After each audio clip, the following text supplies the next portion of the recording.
오늘 이 제목을 삼세불상 그랬는데 불상은 불상인데 삼세불이라고 하는 불상에 관한 이야기고 또 삼세불상 속에 있는 복장기록이라고 하는 것을 가지고 얘기를 좀 하겠습니다. 이 이야기를 통해서 송광사에 전해오고 있는 역사적 사실 이런 것에 대한 오해도 많이 좀 해명됐으면 좋겠습니다. 잘 아시는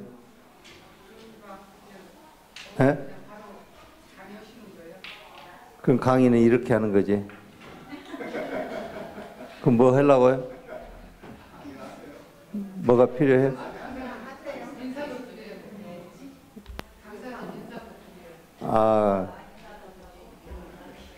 강의는 이렇게 그냥 시작하는 거예요. 그냥 이게 지금 절에 지금 우리가 법회를 하는 건 아니잖아요.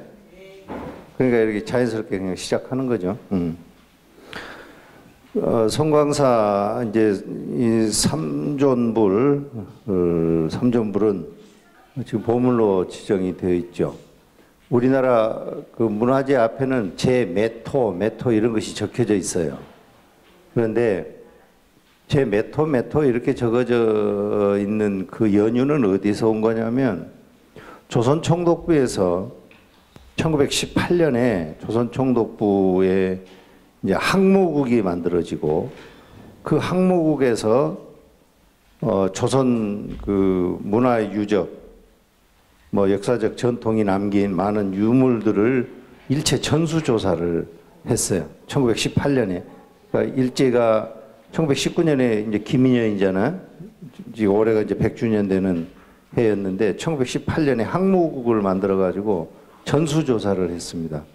전수조사를 하면서 어떤 것이 중요하고 어떤 것이 덜 중요하다고 그래서 어떤 것은 국보 1호가 되고 어떤 것은 국보 2호가 되고 이러질 않았어요. 항모국에 그 대장이 있을 거 아니에요. 유물대장.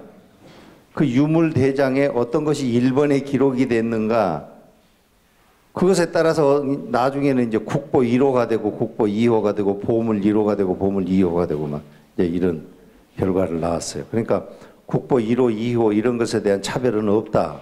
이렇게 하셔야 돼요. 국보 1호니까 더 중요하고 국보 87호 금동 금동열애상 이런 거는 덜 중요하다 이런 게 아니에요. 그거는 그렇게 하시면 되고 지금 여기에 우리 삼세불도 국보 보물 1274호다 그러는데 1274호니까 보물 중에서 1274번째로 중요하다 이런 건 아니란 말입니다. 보물은 다 똑같아요. 다 똑같아. 본존불이 이제 서가모니 부처님이 계시고 그 좌우에 우리가 이렇게 바라봐서 이렇게 바라본다는 말은 향측 그럽니다. 부처님을 향해서 바라본다 해서 그거는 향측 좌측면에 이제 아미타 부처님 계시고 향측 오른쪽에 동방약사열의 불이 계시죠. 이 불은 소조불로 조성되어 있고 높이는 굉장히 큽니다. 우리 키에 한 3배 정도 우리 키 성인 남자 키에 3배 정도 커요. 한 5m 40, 5m 한 60 요 정도 되니까 37은 21 해도 한 성인 키 한 3배 정도 되죠. 그보다 더 큽니다. 굉장히 큰 부처님입니다. 이 부처님은 황토로 조성이 됐어요. 내가 어제 문화재청에 그 문화재청장이랑 와서 이렇게 안내하는 것을 들었는데 우리 문화해설사가 안내를 하더라고요. 근데 내가 이제 따라다니면서 이렇게 들었어요. 그랬더니 그분은 소조불을 진흙으로 했다고 그래요. 그런데 진흙으로 하지 않고요. 황토로 했어요. 황토. 이쪽에 전라도 지역, 익산 지역, 저기 삼례, 익산 이런 그 왕곡리 이런 데 가면은 황토가 붉은 황토가 굉장히 좋지 않습니까? 그런 붉은 황토만 봐도 기운이 느껴지죠. 그 황토를 재질로 해서 만들었습니다. 본전불 속에는 이게 본전불 속에서 굉장히 중요한 유물들이 많이 나왔습니다. 본전불 속에서. 그 본전불 속에서 나온 유물 대부분은 지금 금산사 성모박물관에 지금 위탁해서 지금 보관 중인데, 금년에 지금 부처님 복장에서 나온 성보 그 많은 유물들, 복장 유물, 이름하여 복장 유물이라고 그러는데, 그거를 금년에 전부 다 보존 처리를 해서 잘 이렇게 보존을 하려고 지금 하고 있는데요. 거기에 나온 것 중에서 이제 부처님의 가운데 있는 서가모니 부처님의 복장 유물에서 나온 게 후령통이라고 하는 것이 하나 있고, 거기에서 이제 많은 경전들, 법화경을 중심으로 한 경전들이 많이 나왔어요. 그 다음에 다란이를 찍은 거 뭐 이런 것들도 많이 나오고, 이제 후령통이 나오고 뭐 이런 것들이 나오고 그랬는데, 그것하고 함께 나온 것 중에 하나가 서가모니 부처님 조상기라고 하는 게 나왔어요. 조상기. 한번 당겨볼래요? 이 당기는 걸 내가 가지고 있으면 좋은데 가지고 있질 않아서 말이죠. 아, 그래?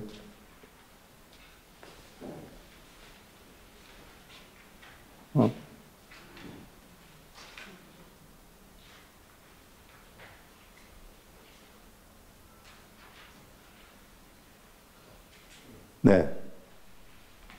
저기 이게 지금 복장에서 나온 복장 유물인데요. 이 유물 가운데서 이런 통 속에 많은 이런 다란이가 이렇게 넣어져 있었고, 이 복장 유물 가운데에서 이런 것들이 나와 있었어요. 이거는 이 통을 갖다가 호령통이라고 그래요. 호령통.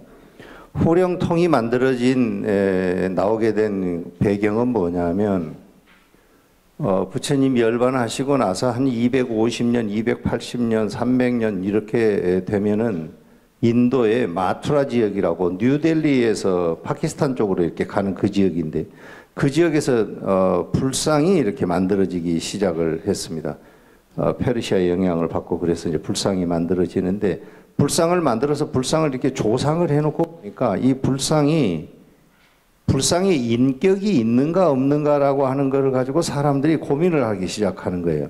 인격이라고 하는 것은 사람이 느끼는 희노애락, 뭐 이렇게 지혜로움, 뭐 이런 것들을 인격이라고 그러잖아요. 사람다움 이런 걸 인격이라고 그러는데, 불상을 조상을 해놓고 불상을 조상한 이 조상된 불상, 그 형상에 부처님의 인격이 과연 있는가 없는가 이런 걸 가지고 고민을 하는 거예요. 그 고민을 하는 과정에서 나온 게 뭐 미감 백호상, 여러분들 부처님 보면 항상 미감 백호상이 있죠. 이 미감 백호상을 만든 거는 불상이기는 하지만 이 불상에서는 서가모니 부처님의 지혜의 광명이 항상 나오고 있다 해서 미감 백호상을 만들어요. 이제 그러던 것들이 시간이 더 지나고 부처님이 열반하시고 500년, 600년 이렇게 더 지나면, 그러면 서가모니 부처님이 돌아가신 지 500년, 600년이 됐지만 서가모니 부처님은 영원히 살아계신 분이고, 살아계신 분으로서 우리에게 진리의 말씀을 계속 설해주고 계시고 그러한데, 그러면 이 불상과 지금 살아서 우리에게 법문을 해주고 계신다고 하는 그 서가모니 부처님과는 어떻게 연결되는가. 그래서 그런 고민 끝에 나온 게 이 후령통입니다. 후령통. 부처님을 조상을 하면 복장을 만들죠. 복장을 만드는 것은 부처님 뱃속이 살아있는 사람과 같이 오장육부가 그대로 있다는 거예요. 오장육부가. 지금 파키스탄이나 아프가니스탄 이쪽에서 나온 불상들을 보면 부처님의 복장에 부처님의 그 오장육부가 이렇게 형상화되어 있는 그런 불상도 나오고 그럽니다. 그 시대가 약간 지나고 나면 오장육부를 만들어서 넣는 것은 어려우니까 부처님이 우리에게 설법하고 계신다. 살아계신 부처님과 같이 돌아가셨지만 상으로 조상된 부처님이지만 그 부처님은 여전히 우리에게 설법하고 계신다라고 하는 의미를 담아서 이 후령통을 만들었습니다. 후령통. 후령통이라고 하는 걸 후라고 하는 것은 목구멍 후자예요. 응? 령이라고 하는 것은 요령할 때 그 소리날 영자. 목구멍에서 소리가 나는 것과 같이 서가모니 부처님의 복장에 이거를 이렇게 넣어 놓음으로 해서 그 조상된 서가모니 부처님의 불상 속에서 살아있는 사람과 같은 설법이 울려나온다 해서 이 후령통을 넣습니다. 이 후령통 속에는 살아있는 사람과 같은 설법을 하는 서가모니 부처님이라고 하는 그런 것을 형상화해서 만들어 넣어놓은 것이기 때문에 저 속에는 서가모니 부처님의 인격을 대변할 만한 진기한 것들을 넣습니다. 진기한 것들. 그러니까 여기에 들어가는 것이 여기에 나온 경전들, 서가모니 부처님의 경전들도 많이 들어가고 또 서가모니 부처님의 진언 이런 것들을 또 넣은 것도 이렇게 들어가고 여기에 오보라고 되어 있는데 5가지 보배 이런 것들도 넣고요. 오약 5가지 약 그래서 진기한 약들 있지 않습니까? 사람들은 그런 오약 이런 것들만 조화롭게 먹어도 병이 안 걸린다는 건데 오보, 오약 이런 다라니 이런 것들을 이 후령통 속에 넣어서 서가모니 부처님이 돌아가셨지만 열반하셨지만 여전히 살아계신 분으로 우리에게 설법하신다 이런 것들을 형상화하는 겁니다. 그런데 지금 오늘 우리가 살펴볼 서가모니 부처님의 조상기는 이 후령통 속에서 나온 게 아니고 후령통 옆에 다른데 붓글씨로 이렇게 잘 써서 배접을 해서 잘 보관된 그런 것으로 이와 같은 조상기가 나왔습니다. 조상기라고 하는 것은 서가모니 부처님을 조상했다, 만들었다 이 말이죠. 만든 기록이라는 말입니다. 조상기. 여기에 앞에가 조상기라고 하는 말은 쓰여져 있지 않지만 서가모니 부처님을 조상할 때 어떤 전말, 어떤 염원, 어떤 사람들이 동원돼서 이거를 조상했는가라고 하는 것에 대한 전말을 기록했기 때문에 후대 우리들이 붙이기를 조상기라고 그렇게 붙였습니다. 여러분들한테 나누어드린 페이퍼 가운데에서 페이지가 사뭇 뒤쪽으로 가는데 이 페이퍼가 이게 저게가 안 돼 있어서 말이죠.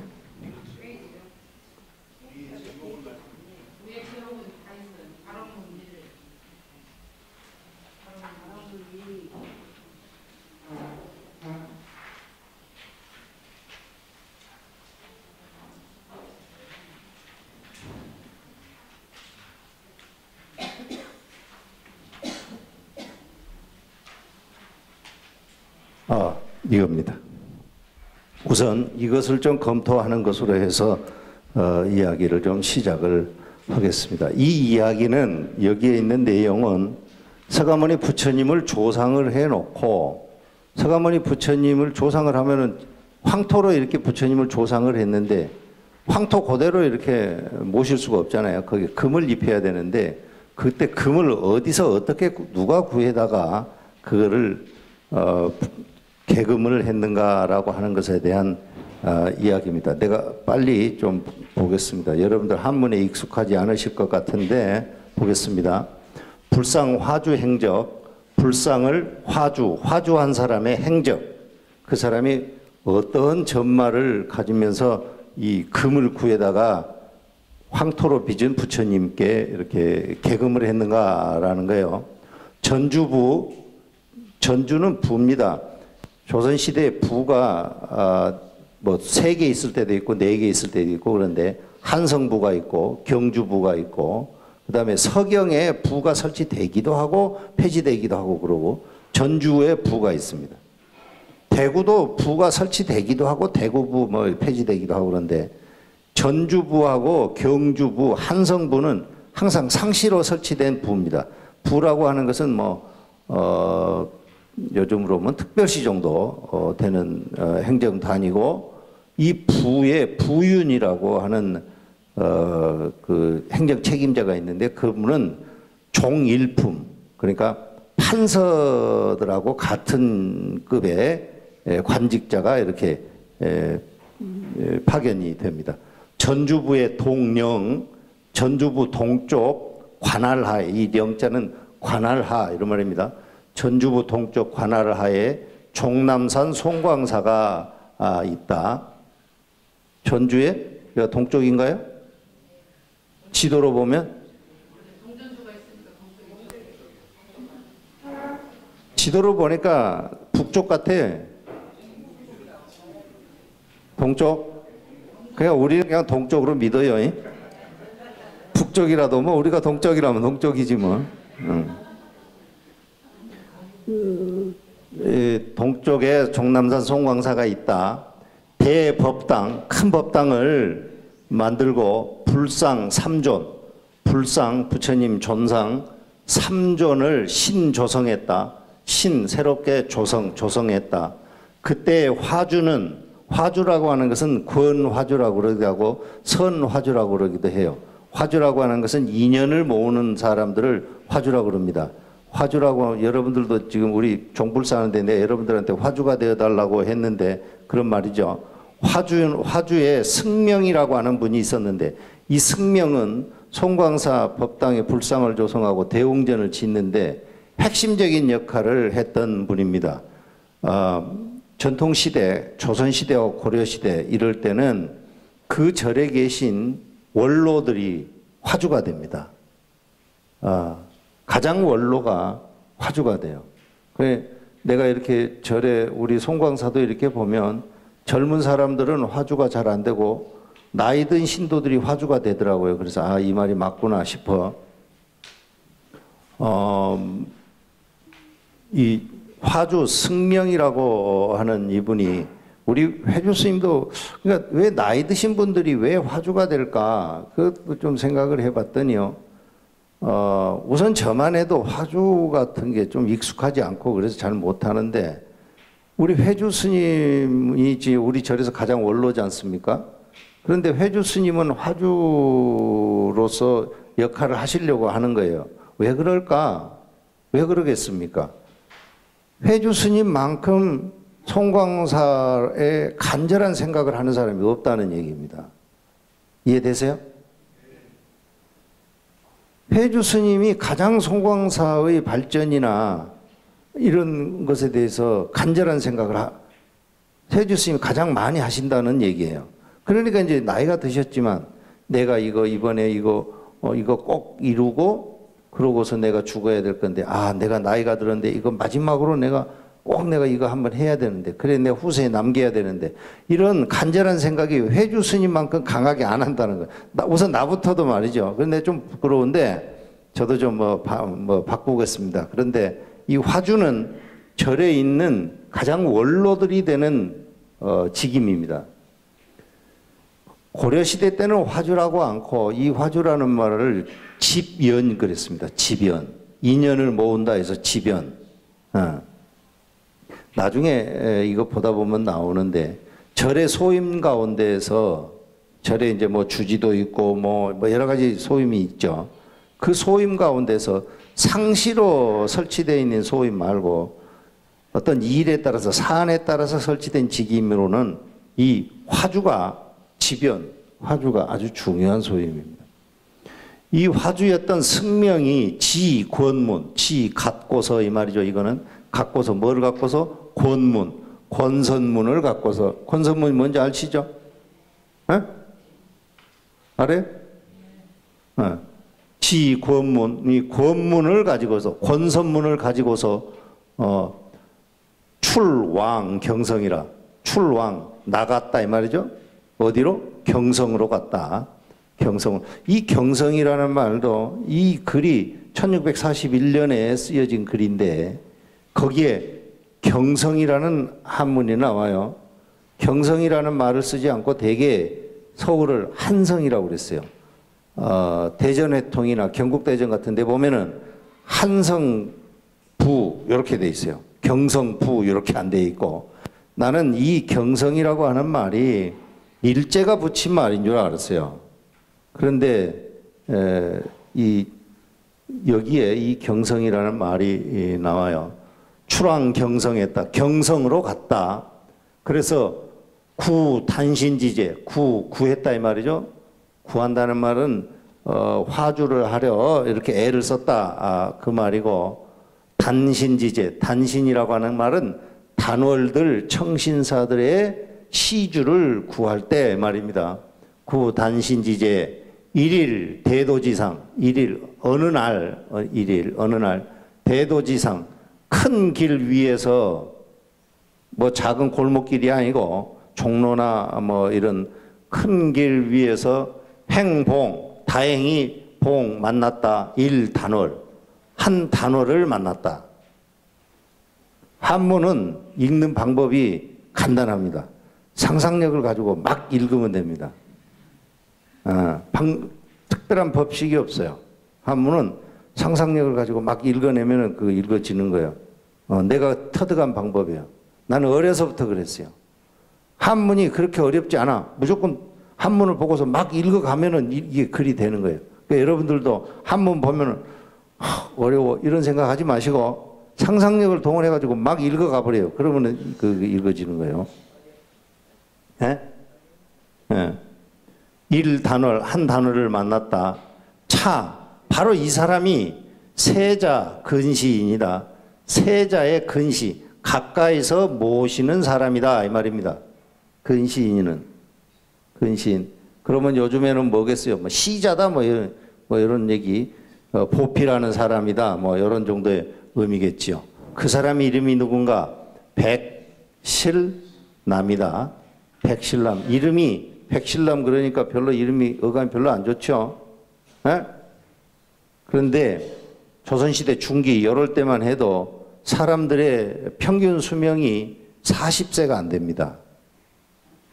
여러분들은 40세 다 넘었죠? 에?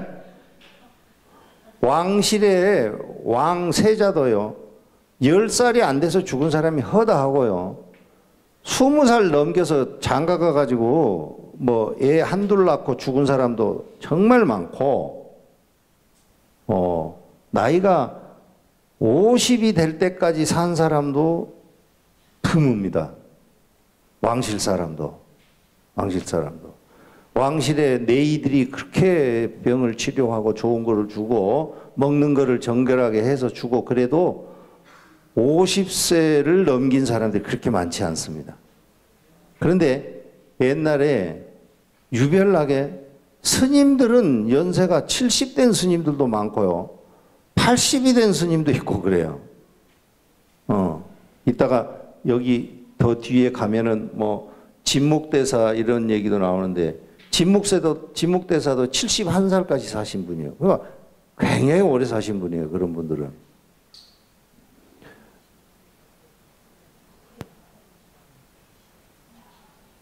내가 절에 오니까요, 나이가 40이면 큰 스님이고 노스님이더라고요. 근데 나는 뭐 40이 아니라 지금 뭐가 됐는데도 누가 나한테 그렇잖아요. 억울하면 뭐 머리 허옇게 하고 다니든가.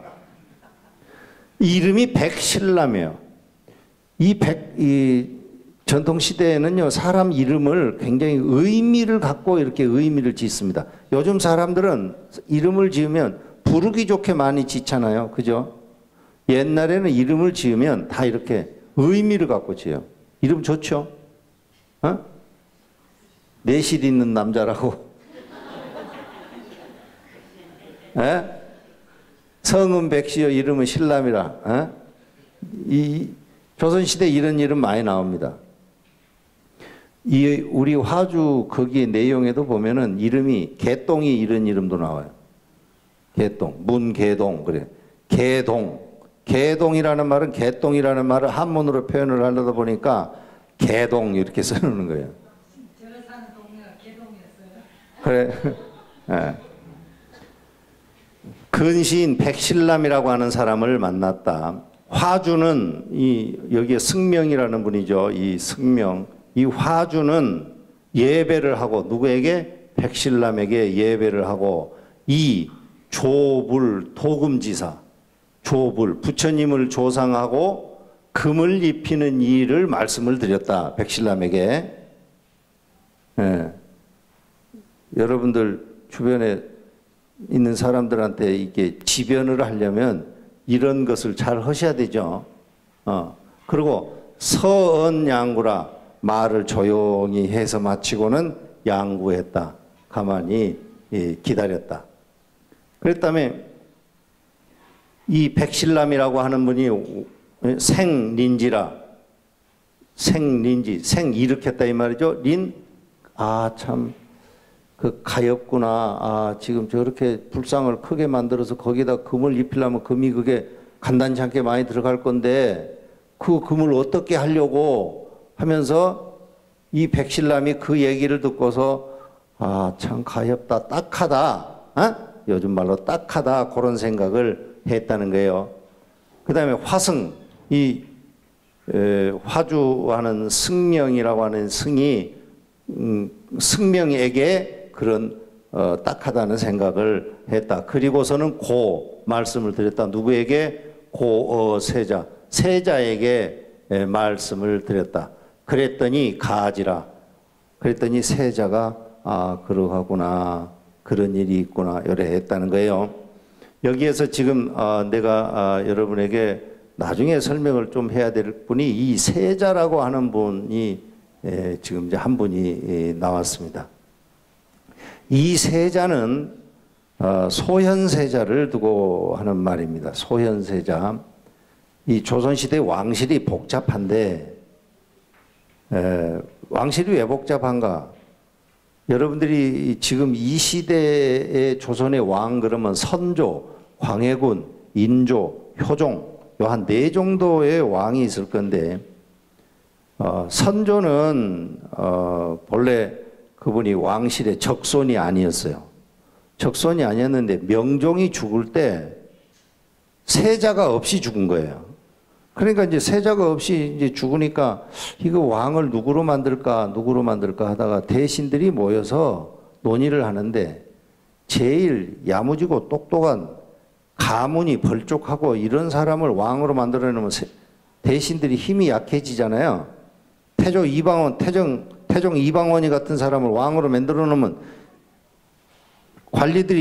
관직자들이 힘을 못 쓰잖아요. 그러니까 관직자들은 어떠냐? 적당하게 바보 같은 사람을 왕으로 만들려고 그래요. 굉장히 노력을 많이 합니다. 그 노력을. 그런데 선조는 명종 다음에 이제 선조가 왕이 됐는데 선조는 지금 그 서울로 보면은 성 안에 살던 사람이 아니었어요. 선조는. 그럼 어디 살았나? 동작구에 살았어요. 동작구. 동작구라고 하는 말이 서울 동작구 아시죠? 동작구라고 하는 말이 그 청동할 때 그 동자에다가 까치 작자를 씁니다. 새 중에서 뭐 그게 얼마나 까치가 그 참새 작자, 참새가 얼마나 그게 사람들한테 관심을 끄는 새인지 모르겠는데 이 선조는 4대 성문 안에서 살던 왕족이 아니고 밖에서 살던 정말 참새 같은 까치 같은 그냥 그저 그렇게 그냥 별 볼 일 없는 분이었어요. 선조가. 그분이 왕이 됐습니다. 왕이 돼서 이제 선조한테는 왕후가 2분 있었고 빈이 2분 있었어요. 그러니까 선조는 임진난을 겪었기 때문에 임진난통에 부인이 그렇게 4명밖에 안 되는 거예요. 4명도 뭐 많지만 요즘으로 보면 큰일 날 소리지. 그렇지만 옛날에는 왕이 부인이 4명이라는 것은 아주 적어요. 그런데 첫 번째 왕후는 의인왕후라고 하는 분은 전쟁통에 죽었어요. 전쟁통에. 두 번째 왕후는 전쟁에 이제 임진난이 끝나고 나서 이제 또 이제 왕후를 또 이제 다시 드리고 그랬는데 거기에서 선조의 그 이제 빈이 두 분이 있는데 여기 이제 세자하고 관련된 얘기입니다. 세조한테 빈이 두 분이 있었는데 한 분은 이제 김씨라고 인빈 김씨라고 하는 분이 한 분 있었고 인빈 김씨 계통 사람들이 우리 송광사와 많은 관련을 맺고 있습니다. 그 다음에 공빈이라고 하는 분이 있어요. 공빈. 뭐 여러분 사극을 많이 봐서 공빈이 누군지 그런 건 뭐 많이 알고 계실 건데 공빈 계통에서 나온 사람이 광해군이에요. 광해군은 공빈, 왕후에서 낳은 자식이 아니고 빈에서 낳은 자식입니다. 그렇기 때문에 엄격하게는 왕이 되기가 굉장히 어려워요. 그런데 전쟁통이다 보니까 광해군이 어떻게 해서 왕이 됐어요. 왕이 돼가지고 왕이 되고 나서는 이 광해군 같이 왕을 잘한 왕도 그렇게 드물어요. 광해군이 굉장히 개혁 정치를 많이 하고 잘했습니다. 그런데 나중에 이제 이제 폐비를 시키면서 막 밑에 이제 조정이 막 떠들썩해가지고 나중에는 이제 이제 밀려나고 인조가 이제 다시 왕이 되고 그랬는데 이 세자라고 하는 이분은 광해군이 물러나가고 그런 인조 반정이 일어나면서 인조의 첫 번째 세자입니다. 그 세자가 소현세자예요. 소현세자. 소현세자의 동생이 복림대군입니다. 복림대군. 나중에 효종이 됐는데 이 소현세자라고 하는 분은 임진난에 굉장히 어려운 시기를 거쳤고 그러고 나서 광해군이라고 하는 왕이 그냥 자기 어머니는 아니지만 그래도 왕후였던 선조의 그 부인이었던 왕후를 임목대비를 그 서궁으로 내쫓고 막 그랬잖아요. 서궁은 지금은 서궁은 시청 앞에 있는 그 경희궁, 서울시청 앞에 있는 궁 그거 이제 경희궁인데 경복궁에 살던 그 임목대비를 왕궁에서 서궁으로 내쫓고 막 폐비를 시키려고 하고 그래가지고 이제 복잡해진 그런 상황에서 살았고 그 다음에 1627년에 이제 청나라 만주족들이 이제 여기를 쳐들어오는데 그것을 그대로 다 봤던 사람입니다. 그런데 이 세자가 정묘호란 때 1627년에 이제 정묘호란이 일어나는데 이 정묘호란이 일어났을 때 이 세자가 피신을 가는데 어디로 오는가 하면은 전주로 옵니다. 세자는 저분이 왕족이니까 이씨겠지요. 그러잖아요. 이씨고 이씨들의 본고장인 전주로 정묘호란 때 피신을 오는 거예요.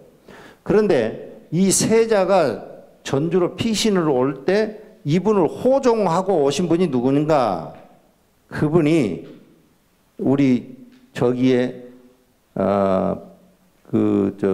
사적비 비문의 글씨를 쓴 신익성이라는 분입니다. 신익성. 신익성이라고 하는 분은 누군가 하면은 신익성이라고 하는 분은 세자의 아버지가 인조지요. 인조의 동생입니다.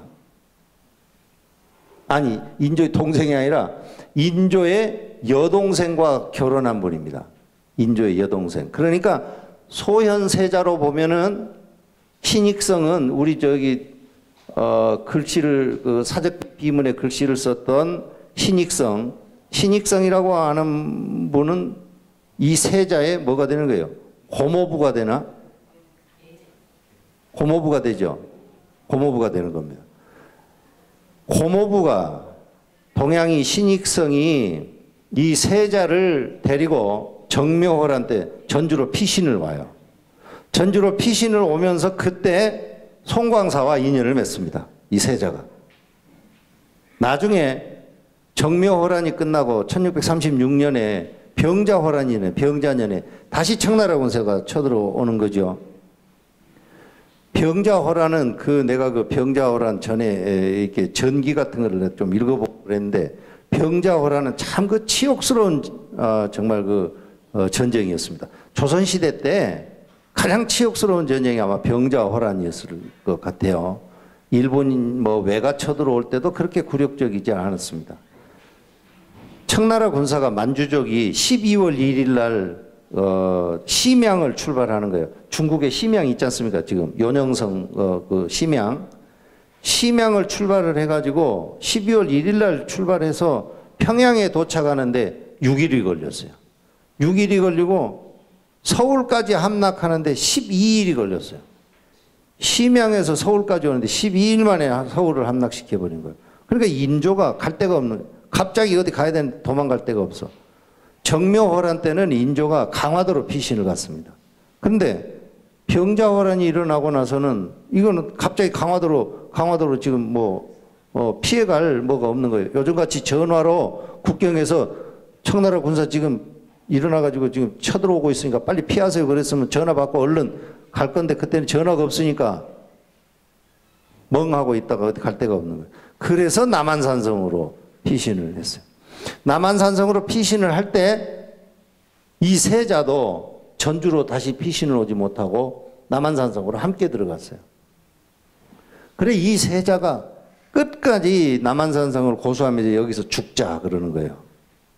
인조한테. 그런데 인조가 그 청을 뿌리치고 가서 굴욕적인 조약을 맺지요. 그게 이제 삼전도 조약이라는 겁니다. 서울에 가면은 송파나루에 삼전동이라는 동이 있어요. 삼전동. 삼전동은 어디냐면은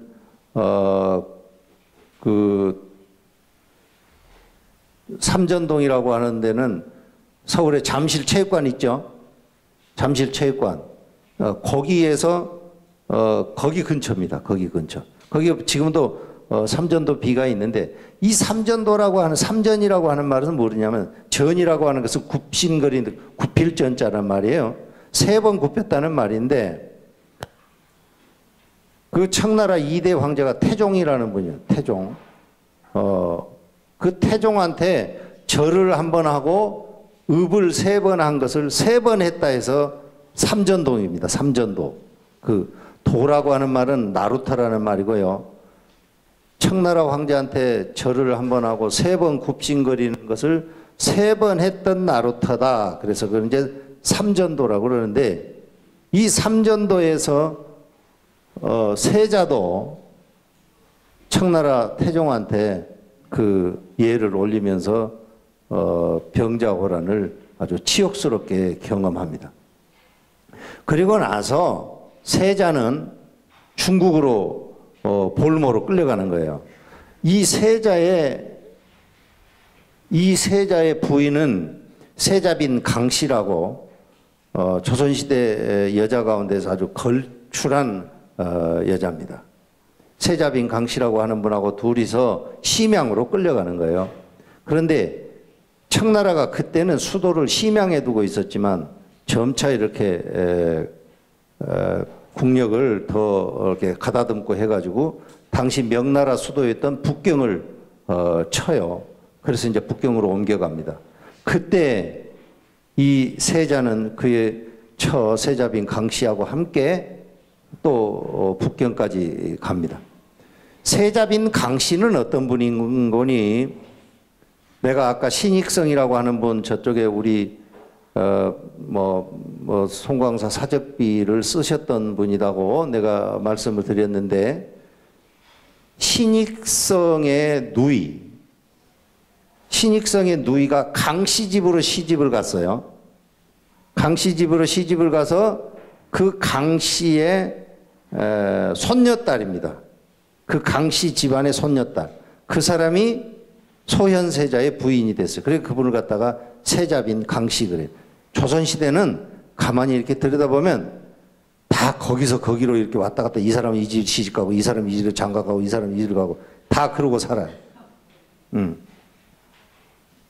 세자가 중국에 볼모로 가서 잡혀가서 소현세자가 중국으로 가서 보니까 자기가 남한산성에 가서 청나라에 끝까지 죽을 때까지 우리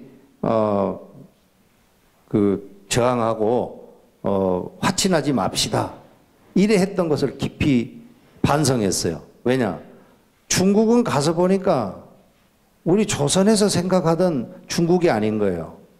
너무 발달했고 무슨 너무 조선에서 안 본 것들이 너무 많고 안 보던 책이 너무 많은 거예요.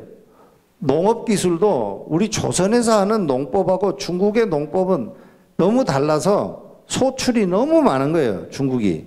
그러니까 소현세자가 볼모로 잡혀가서 1633년에 볼모로 잡혀가 가지고 1645년에 이 사람이 옵니다.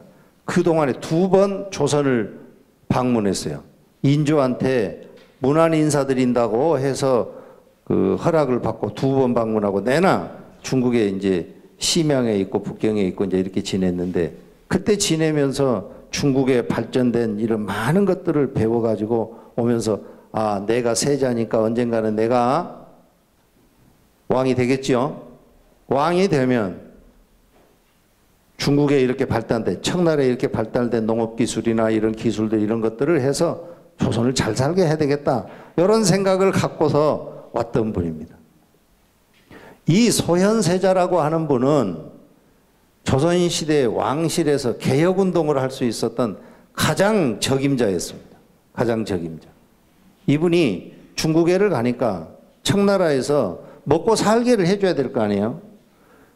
근데 인질로 끌려온 사람이라고 먹을 것을 준비를 안 해주는 거예요. 안 해주고는 여기에 이렇게 너는 소양면, 대흥리, 이 송광마을 앞에 있는 뜰을 너에게 줄 테니 네가 알아서 경작해서 먹고 살아. 이런 것을 청나라에서 해주는 거예요. 그걸 둔전이라고 그럽니다. 둔전. 따라서 해보세요. 둔전. 둔전을 주는 거예요. 둔전을. 그러니까 소현세자가 이 둔전을 어떻게 개간을 해서 뭐 농사를 지어서 살 수 있는 방법이 없는데 가만 보니까 청나라 사람들이 조선의 장졸들, 성인 남자들을 많이 데려다가 노예같이 부리면서 거기에서 이렇게 일을 시키고 있는 것을 봤어요. 그래서 소현세자가 그 사람들에게 돈을 얼마간 주고 그 사람을 데리고 와서 그 둔전을 경작하게 한 겁니다. 그러니까 조선 사람들이 포로로 끌려갔던 남자들이 소현세자가 경작하고 있는 둔전에 와서 너무 열심히 일을 하고 하는 거예요. 생산품이 많이 나와요. 그러면 이걸 어떻게 하겠어요? 팔아야 되겠죠. 근데 왕실의 세자가 장사를 할 수 있어요, 없어요? 에? 세자가 장사를 했다가 큰일 나는 거예요, 이건. 에? 그런데 소현세자는 그걸 과감하게 장사를 했어요. 중국에서 팔았어요. 많은 돈을 벌었어요. 돈을 벌어서 중국에 끌려온 포로들을 그 포로를 데리고 오면은 만약에 여기에서 조선에서 데리고 간 뭐 사람이 있을 거고 그러면 간 사람에게 돈을 주고 산 사람이 있을 거 아니에요. 그러니까 이 사람을 자유인 평민으로 만들려면 그 사람에게 돈을 줘야 되는 거예요. 그러니까 이 사람은 둔전을 경작해서 나온 것을 팔아가지고 돈이 남으면 그 사람들을 돈을 주고 팔아 자유인으로 만들어서 본국으로 돌아가고 싶으면 본국으로 돌려보내고 그렇지 않으면 거기서 둔전을 경작하게 하고 이렇게 하면서 소현세자가 중국에서 아주 그 명망이 아주 좋아졌어요. 자, 소현세자가 명망이 좋아졌어요.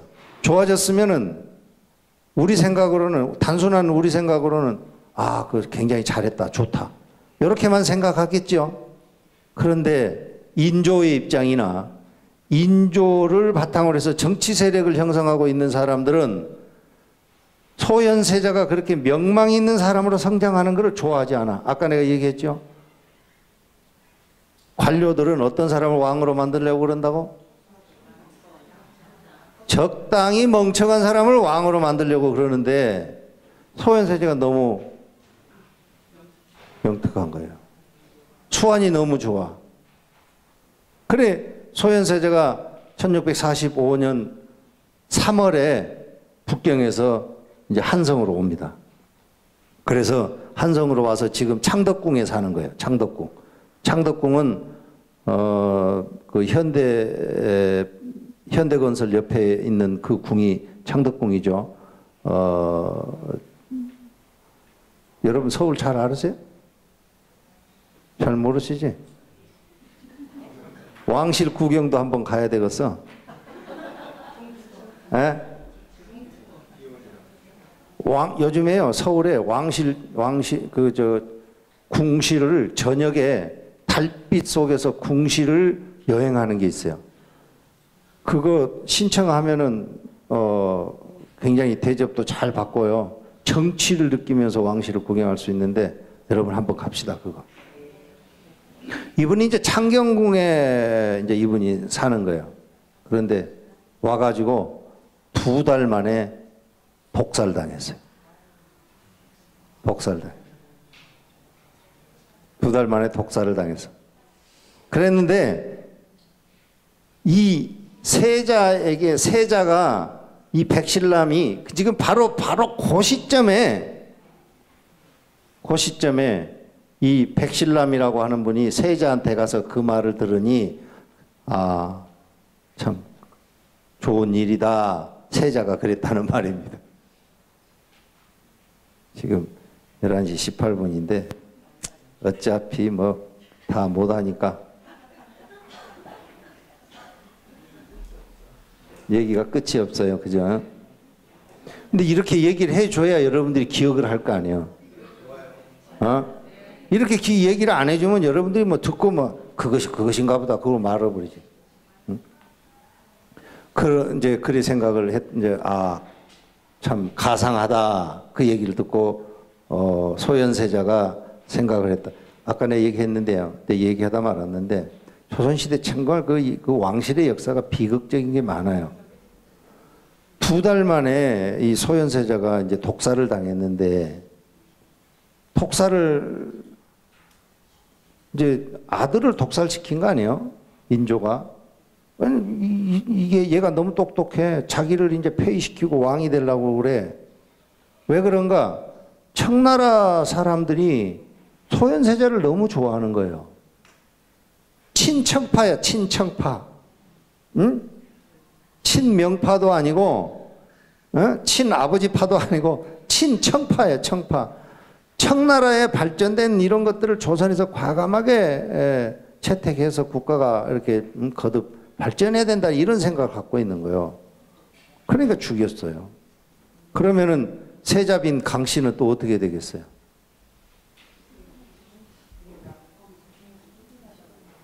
궁에서 쫓겨났으면 좋았는데요. 쫓겨나지 못하고 바로 독살당해요.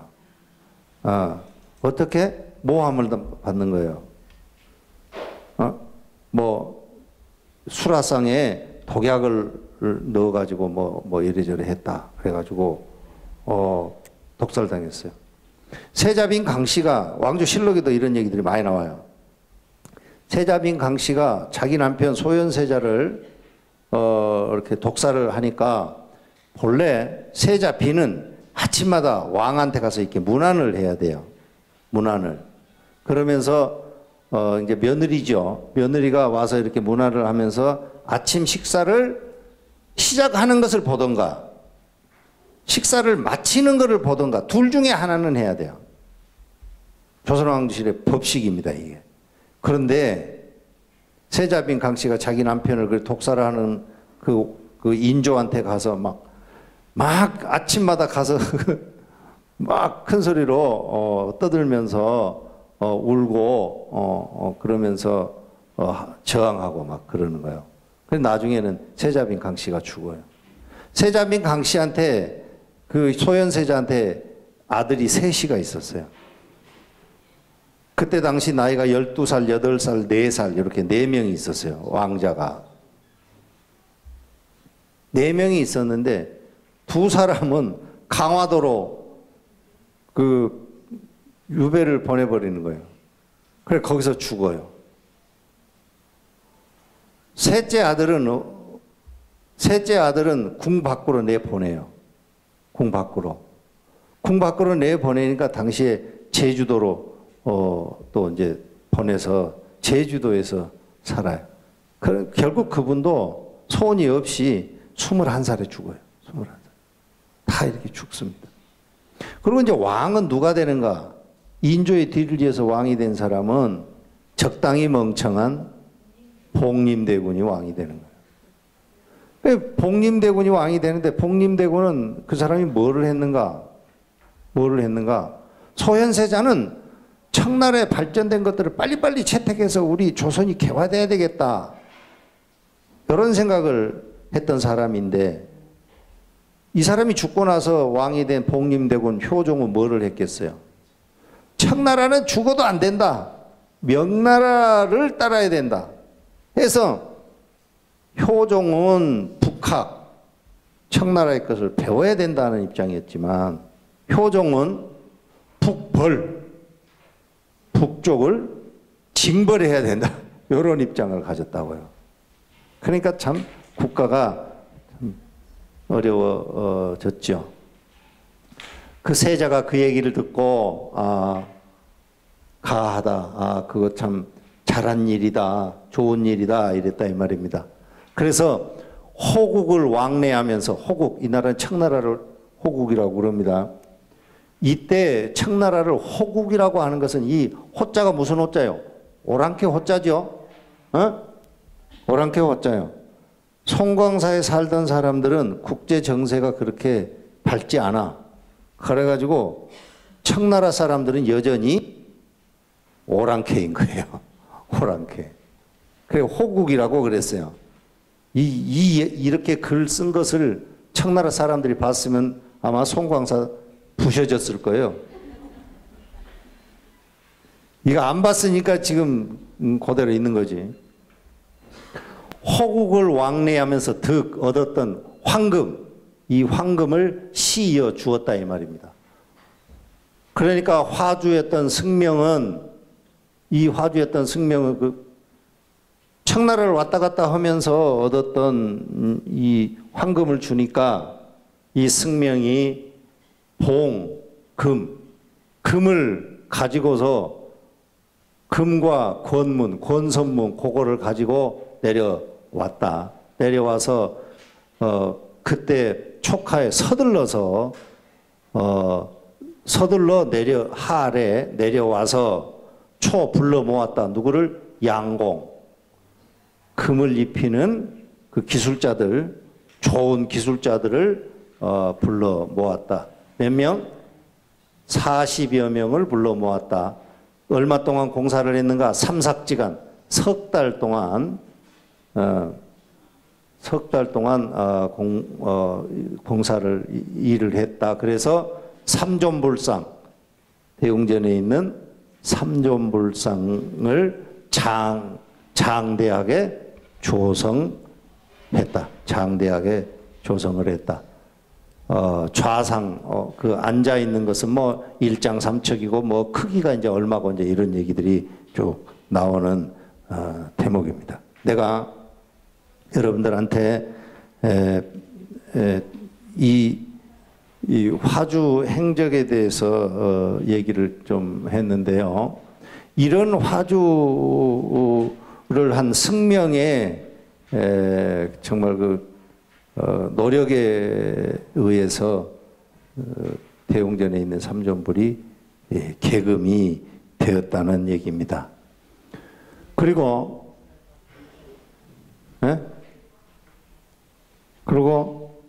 이 불상을 만들면서 어떤 생각을 갖고서 이 불상을 만들었는가 하는 내용이 여기에 좀 많이 이렇게 나오는데 여기 이거를 좀 잠깐 한번 보겠습니다. 2차 조상공덕, 이러한 불상을 만든 공덕으로 봉위 받들어 행한다 이 말입니다. 뭘 하는가? 주상전하 수만세. 이 말은 뭔 말인지 알죠? 뭔 말이요?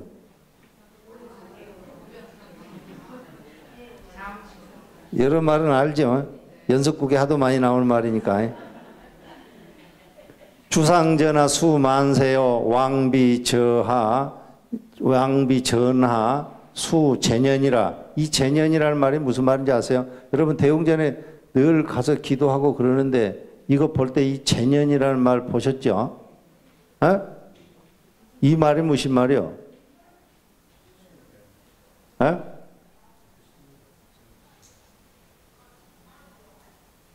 이 재년이라는 말은 요즘에 이제 여성운동하는 분들은 이런 말들 보면은 기분이 좀 안 좋으시겠지만 왕비가 주상이 산 만큼 딱 그만큼 사시라는 그 말입니다. 그러니까 요즘 기준으로 보면 안 맞는 말이요. 이 제자라는 말은 똑같다는 말이에요. 똑같다. 똑같다. 그러니까 왕비 전하의 그 목숨은 주상과 재년이 되기를 바란다 이 말이에요.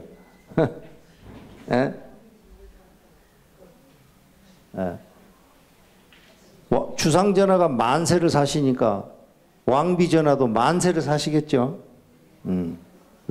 이런 것을 써서 거기다 넣고요. 그 다음에 세자 저하, 이 저자는 왕이 사는 데는 갖다가 전이라고 그러고요.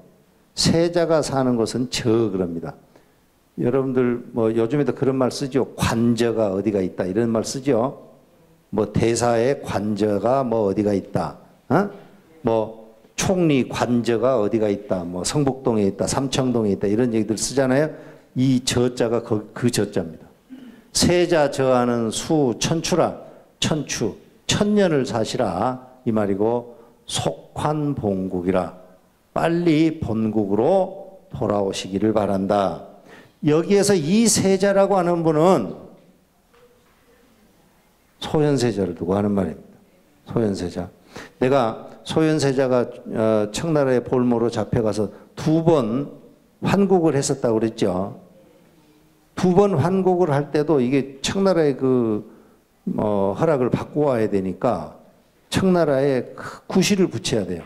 구실을 붙인데 뭐라고 붙이겠어요? 뭐가 제일 좋아?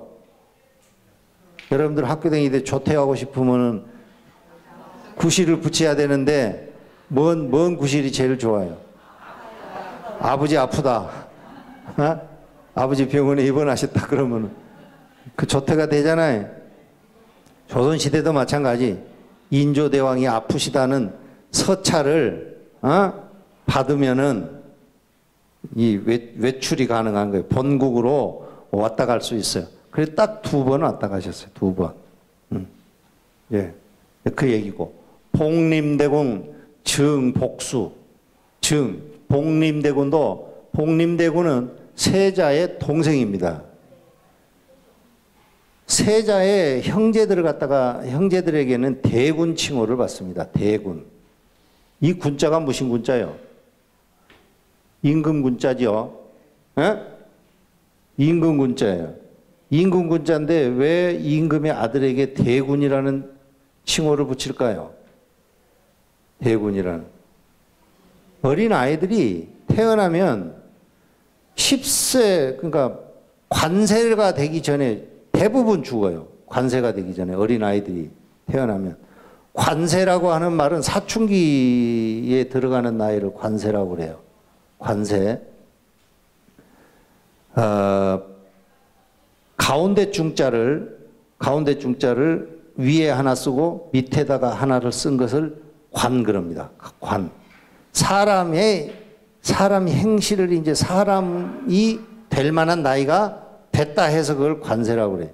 그걸 이제 사춘기에 들어선 나이를 두고 하는 말인데 전통시대에 왕세자 아니라 누구라도 관세가 되지 못하고 사람이 많이 죽는 거예요. 왜 그러는가? 우두에 걸려서 많이 죽는 거예요. 홍역. 지금은 뭐 그런 게 그렇게 큰 병이 아니지 않습니까? 요즘도 큰 병이에요. 요즘 뭐 그런 건 그냥 예방주사 이렇게 맞으면은 그거 별로 문제없이 넘어가지 않습니까? 조선시대는 관세가 되기 전에 사람이 대부분 다 죽어요. 대부분 죽어. 대부분 죽어. 왜 그런가? 그 창티푸스라고 그래. 뭐라고 해요? 그거든? 홍역? 홍역. 장티푸스하고 홍역하고는 다르죠? 홍역 때문에 죽는 거예요. 그러니까 홍역 때문에 죽지 말고 대군이 되시라고 하는 의미의 바라는 마음으로 그런 정서를 담아가지고 그분들에게 대군이라는 칭호를 이렇게 붙입니다. 그러니까 여러분들도 이제 여기는 뭐 애를 낳을 사람은 없고 손자, 손녀를 낳잖아. 그러면은 태명지잖아요. 태명을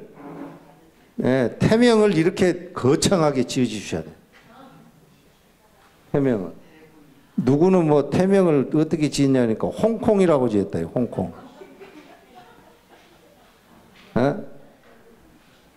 복림대고는 증복수라. 복과 수명을 더욱더 키우고 그 다음에 역위 환국이라. 또한 환국, 우리 국가로 돌아오기를 바란다. 이런 의미를 여기다가 담고 있습니다. 이게 이 조상을 한 사람들 그 발언 내용 가운데 핵심이 되는 내용입니다. 이런 걸 보면 아니 무슨 송광사의 불상을 조상해 놓고 무슨 뭐 왕비자 무슨 세자 국왕전 뭐 이런 말만 주상제나 이런 말만 이렇게 써놨어. 이게 너무 실망이다. 이렇게 생각하실 수도 있어요. 그런데 송광사를 만들었던 사람들이 아까 내가 얘기했던 정묘호란 때 소현세자하고 신익성이라고 하는 분이 이쪽으로 전주로 피신오면서 그 왕실과 아주 밀접한 관계 속에서 이 절이 복원이 되고 그런 과정을 거치다 보니까 이런 내용이 여기에 들어갔고요. 또 한 가지는 내가 여러분들하고 그 4.27 휴전선 방문하는 거 거기에 가서도 내가 가면서도 했던 얘기인데요. 국가를 지켜내고 국가를 발전시키고 하는 것은 문재인 대통령이 하는 게 아니에요. 통일을 하는 것을 문재인 대통령이 통일을 하는 게 아니라고요. 국민 개개인이 통일에 대한 열망이 있고 통일을 받아들일 준비가 되어 있을 때 그게 통일이 되는 거죠. 문재인 대통령하고 김정은이가 통일하는 게 아니에요. 조선시대 때 외가 침입해 들어오고 청나라가 침입해 들어오고 외가 2번 침입해 왔잖아요. 대규모로 뭐 침입해 들어오고 임진왜란, 그 다음에 정유재란, 그렇죠? 정유년에 다시 쳐들어왔다 해서 그거는 정유재란 그래요. 정묘호란, 정묘년에 돌아와 1627년에 그 다음에 1636년에 병자년에 또 쳐들어오는 거예요. 그런 4번의 전란을 거쳤지만 조선이 안 망했어요. 조선이 안 망한 것이 왕실에서 잘해서 조선이 안 망한 게 아니에요. 왕실은 이미 뭐 다 절단 나버렸어요. 그런데도 조선이 안 망했어. 왜 안 망했는가? 안 망한 이유가요.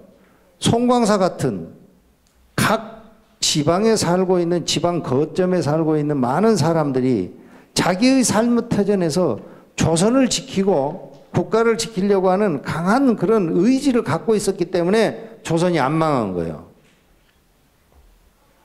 왕실은 이미 다 절단이 났어요. 청나라로 잡혀가고 뭐 난리가 다 절단이 났어.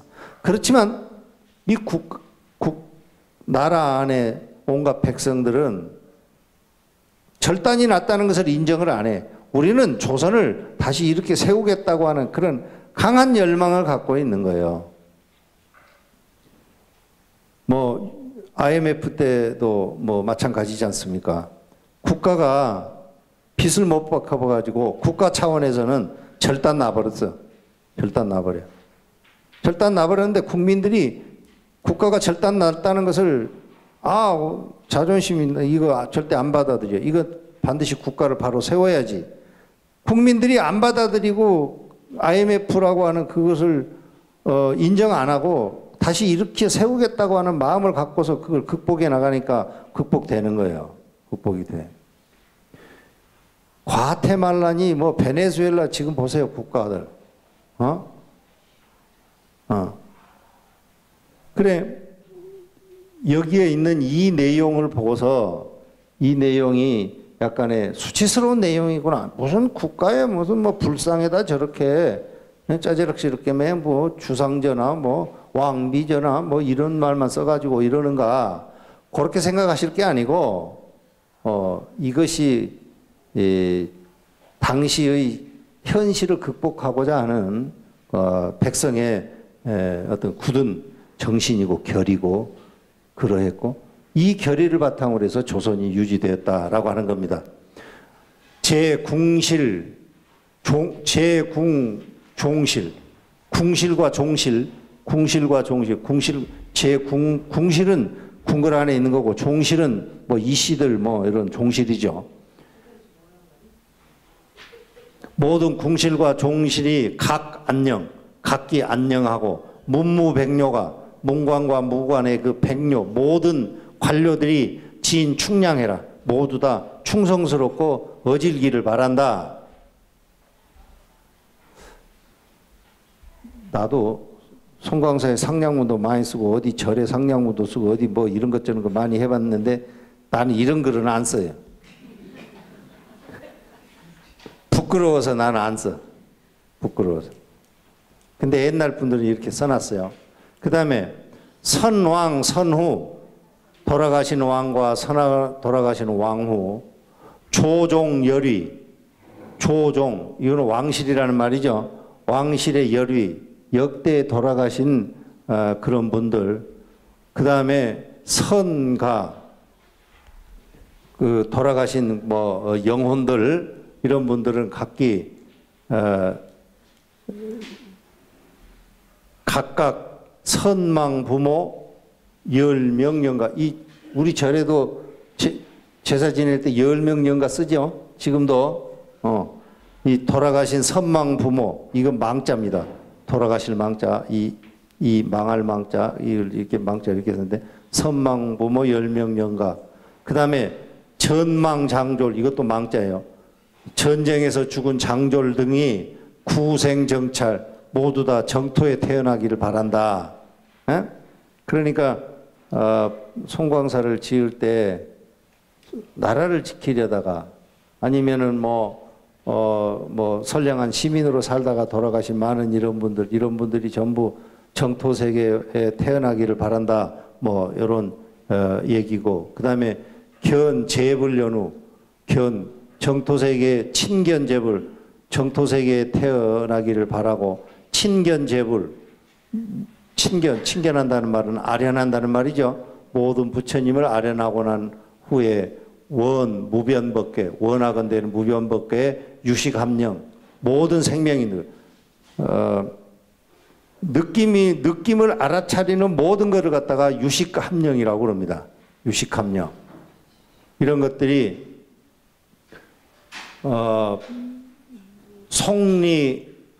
빠르리 벗어난다.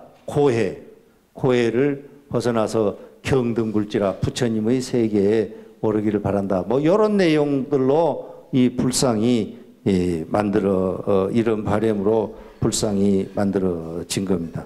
내가 아까 신익성 얘기를 잠깐 했는데, 신익성이라고 하는 분이 소현세자가 정묘호란이 일어나니까 그 소현세자를 데리고 전주로 피신 온 분이 신익성이다, 이런 말씀을 드렸는데, 신익성의 할아버지, 아버지는 다 영의정을 지냈던 분입니다.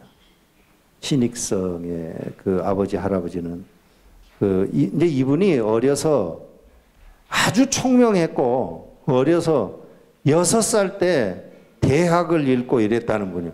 근데 옛날에는 왜 그렇게 천재들이 많았는지, 뭐 사람도 빨리 죽었지만 아무튼 뭐 천재들이 많아요. 그래, 신익성이를 본 사람, 신익성이 아버지가 신흠이라고 하는 분인데, 이분은, 선조 때 영의정을 했던 분이에요. 근데, 이 신익성이가 하도 글을 잘하고 총명하고, 어린 아이인데도 사리분별이 똑똑하니까, 3대의 영의정이 나오겠다. 이래 했어요. 그런데, 선조가 신음의 아들이 하도 똑똑하다는 말을 듣고 신익성이가 12살 때 자기 딸 정숙공주라고 결혼을 시켰어요. 그러면 부마가 되면 관직에 나아갈 수가 없어요. 부마가 되면. 그래가지고 신익성이는 인생이 어그러져 버렸어요. 인생이 어그러지고 그 다음부터는 정말 이제 선조의 입장에서 왕실, 종실을 지켜내고 종실에 어려움이 있을 때 그걸 앞장서서 해결하고 한 그런 역할들을 했습니다. 신익성 이분은 뭐 지금 남아있는 거 문집도 많이 남아있고요. 지금 남아있는 신익성의 글씨도 많이 남아있습니다. 조선시대 사람들은 예라고 그래서 붓글씨 쓰는 것을 천시했어요. 붓글씨를 잘 쓰고 이런 것은 양반이 할 일이 아니고 반상의 뭐 관직자들이 할 일이 아니다. 그거는 중인들이 할 일이다 해서 붓글씨 쓰는 걸 그렇게 좋아하지 않았는데, 물론 뭐 한석봉 같은 사람도 있고 뭐 있지만 그 중시 안 했어요. 그런데 그걸 깬 사람이 누구냐면은 조선의 선조입니다. 선조. 조선의 선조가 붓글씨를 잘 썼어요. 붓글씨를. 조용하게 앉아서 늘 붓글씨를 잘 쓰는 거예요. 조선 선조가 붓글씨를 잘 쓴 것이 어떤 글씨체냐면은 송설체라고 하는 글씨입니다. 송설체. 글씨체가 뭐 왕이지체가 있고 구양순체가 있고 뭐 안진경체가 있고 송설체가 있고 이런데 그게 이제 시대에 따라서 글씨 유행이 바뀝니다. 송설체 글씨는 어디가 있냐면은 여러분 위봉사에 가면은 그 위봉사 법당 그 향 좌측에 뭐 요사체 같은 집 하나 있죠. 거기 주련의 글씨가 그게 송설체입니다. 그 글씨가. 송설체 글씨를 아주 잘 썼어요. 그런데 신익성이도 송설체 글씨를 아주 잘 썼어요. 송설체 글씨를. 이분이 당대에 신익성이만큼 그 글씨를 잘 쓰는 사람이 없는 거예요. 병자호란 때 남한산성에 인조를 모시고 올라갔다가 거기에서 이제 삼전도에 가서 굴욕적으로 화평을 맺고서 내려왔는데 청나라에서 요청하는 내용이 하나 있었어요. 뭔가 청태종의 업적이 대단히 위대하다는 칭송의 비를 하나 당신들이 우리에게 항복했던 그 자리에 세워라 이랬어요. 그게 유명한 삼전도비입니다. 삼전도비. 지금 서울에 가면 삼전도비가 그대로 남아 있습니다. 삼전도비는 중국말로도 돼 있고요. 만주말로도 돼 있고 몽고말로도 돼 있어요. 그런데 그 비문을 누가 지을 건가? 비를 쓰려면 비문을 지어야 되잖아요. 비문을 짓고 비문 지은 거를 붓글씨로 누군가는 써야 되잖아요. 그래 이제 그거를 이제 석공들이 가서 이제 이렇게 쪼아서 이제 거기다 비에 새기는 이제 세 가지 작업이 있어야 되는데 삼전도 비를 세우려고 그럴 때 아무도 삼전도 비에 비문을 안 쓰려고 그러는 거예요. 누가 쓰려고 하겠어요?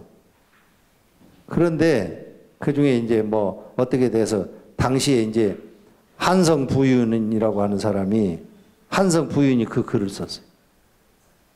그리고 이제 만주말은 만주말로 번역은 이제 또 만주 사람, 만주가 잘하는 사람이 하고 몽고말로 번역한 것을 몽고를 잘하는 사람이 번역을 하고 그래서 했어요. 글은 지었어요, 이제. 붓글씨를 써야 되는 거예요, 붓글씨. 붓글씨를 써야 되는데 제1타로 추천이 된 사람이 신익성이에요. 신익성. 그러면 신익성이 그 글을 써야 되는데 신익성이 글을 안 쓰는 거예요. 신익성은 소현세자가 심양으로 볼모로 인질로 끌려갈 때 신익성이도 함께 끌려갔어요.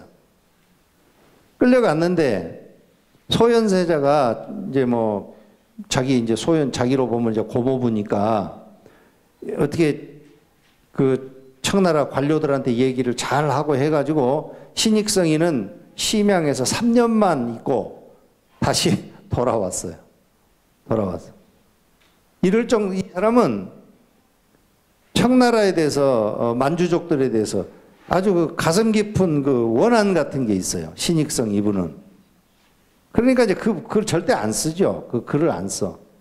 그래가지고 인조에 아주 미움도 받고 그랬어요. 인조의 미움도. 그래도 안 썼어요. 나중에 이제 이분이 나는 몸이 아파서 못 쓰겠다. 나는 눈이 어두워져서 못 쓰겠다. 맨 그런 핑계를 대는 거예요. 그런데 들어보니까 어디 글도 쓰고 했다는데 왜 이거 쓸 때만 눈이 안 좋고 이거 쓸 때만 몸이 아프나 써라 이래도 안 쓰는 거예요. 이분하고 가장 가깝게 교류했던 분이 누구냐면 김육이라는 분이 있어요. 김육이라고 하는 분이 있는데 이분은 인조 때 영의정을 했던 분인데 이분도 광해군이 이렇게 폐비를 시키려고 지금 그 덕수궁 쪽으로 이렇게 폐비를 시키려고 그러니까 그걸 반대했어요. 폐비에 반대했어. 그러니까 광해군한테 미움을 사가지고 경기도 가평이라고 하는 곳에 이렇게 유배를 가 있었는데 당시 신익성도 폐비하는 것에 대해서 극렬하게 반대했어요. 광해군한테. 그러면은 신익성의 부인이 아까 내가 정수공주라고 그랬는데 그분들은 이제 의빈 김씨한테서 태어난 사람들이에요. 근데 이 사람이 가만 광해군 그러면은 광해군은 자기 부인하고는 이복 오빠예요. 광해군이. 그런데 광해군이 똑똑하고 모든 것이 다 좋은데 왜 굳이 그걸 폐비까지 시키면서 원성을 살려고 그러나 해가지고 신익성이 끝까지 반대해요. 나중에는 신익성이 관직이 전부 박탈돼 버렸어요. 네. 관직이 전부 박탈되고 서민이 되었어요. 서민이. 그래 궐 밖으로 쫓겨나서 살았어요. 궐 밖으로. 그래 나중에는 이분이 가서 사는 데가 어디였냐면 경기도 가평이라고 하는 곳에 사는 거예요.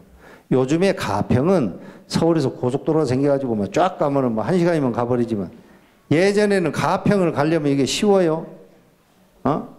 가평이. 한강도 건너야 되고 이게 복잡하고 멀고 광진나루에서 건너가지고 이 복잡한 가평에 가서 사는 거예요. 거기 가서 보니까 김육이라고 하는 분도 거기 귀양 와서 거기서 사는 거예요. 하루는 김육이라고 하는 분도 이제 나중에 인조가 반정을 해서 인조 반정이 돼서 다 이제 복권되고 신익성도 복권이 되고 그래서 나중에 이제 복귀해서 대동법 이런 것도 시행하고 이랬던 분인데 김육이라고 하는 그분도 거기에서 이제 유배를 가가지고 아주 가난하게 살고 있는 거예요. 한번 가서 보니까 자기는 그래도 왕족이라고 해서 그렇게 가난하게 살지는 않아요. 그쪽 가서도. 왕족이니까. 또 신익성의 부인이 옹주이기도 하고 이분이 덕을 많이 베푸는 거예요. 덕을. 남한테 주기를 좋아해. 여러분은 붙들고 자기 입속에다가 꿀꺽 삼키는 걸 좋아해요? 남한테 주는 걸 좋아해요?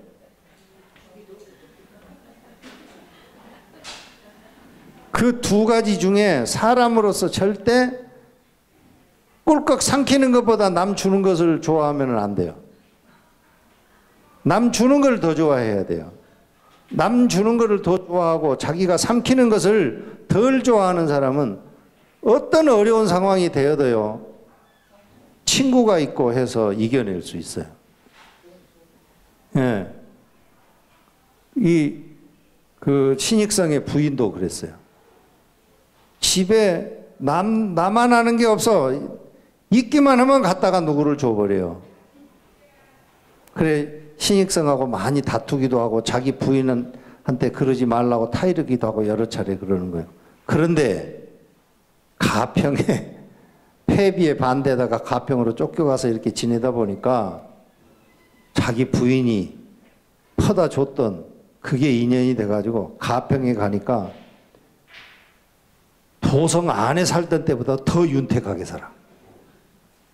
도성 안에 있을 때는 자꾸 갖다 줘가지고 별로 남은 게 없는데 거기 가니까 줄 때는 없고 들어오는 것만 많은 거예요. 도성 안에 살 때보다 더 잘 살아. 신익성이 김육을 찾아가 봤어요. 너무 가난하게 살아. 집이라고 부엌 한 칸에 방 한 칸 가지고 살아. 그런데 이 양반도 양반이니까 방 한 칸 가지고 어떻게 하겠어? 사랑방도 필요하고 사랑채도 필요하고 다 필요하잖아요. 어떻게 할 수가. 그러니까 방 한 칸 사랑채를, 아니 방 한 칸 안방을 나눠 가지고 아랫목은 안채로 쓰고 막아가지고 방 한 칸, 옛날 서울 그 집이 얼마나 커요? 요즘같이 집이 크지도 않은 집을 절반을 막아가지고 절반은 안방을 쓰고 안채를 쓰고 하나는 사랑채를 쓰고 그렇게 살고 있어. 그랬는데 그때 가서 보니까 이 김육이라고 하는 분이 그래도 동양이가 오셨다고, 호가 동양위예요. 동양이가 오셨다고 나가가지고 어디서 구했는지 삶은 돼지고기하고 막걸리를 가지고 와서 대접을 하는 거예요. 그러니까 신익성이 그거를 같이 김육하고 나누면서 눈물을 흘리면서 그걸 마셨다는 거예요. 그날 저녁에 그 집에 아들이 태어났어. 김육하고 신익성이는 방 한 칸 막아서 윗방 사랑채에서 돼지고기에 막걸리를 먹고 있는데 김육의 부인은 절반 방 아래칸에서 아들을 낳은 거예요. 신익성이 황망해가지고 내가 이거 돌아가야 되겠다고 그러니까 김육이 아니 대감께서 우리 집에를 오시니 이렇게 경사스럽게 아들을 낳았는데 이거를 황망하다 하시고 집을 떠나시면 어찌하십니까? 하루 유하시고 내일 아침에 식사를 하고 가시라고. 그러니까 신익성이 나도 일전에 딸아이를 하나 낳았는데 그러면 이 아들하고 우리 딸하고 결혼을 시킵시다 해가지고 우리 결혼을 시켰어요.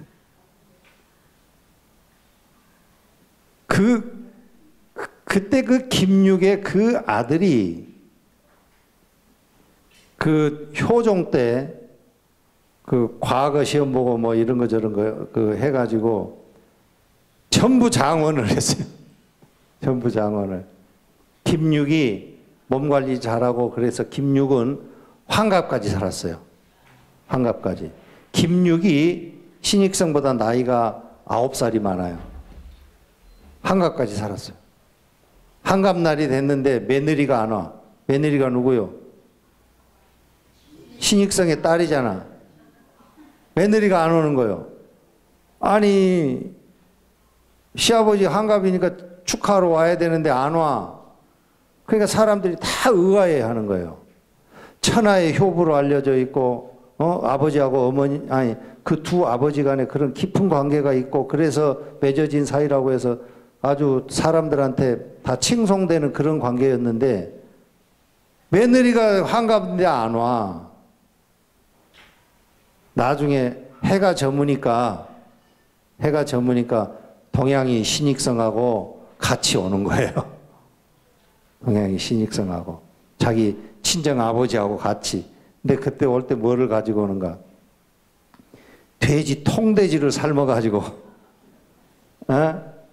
돼지 통돼지를 삶아가지고 술 한 통을 가지고 오는 거예요.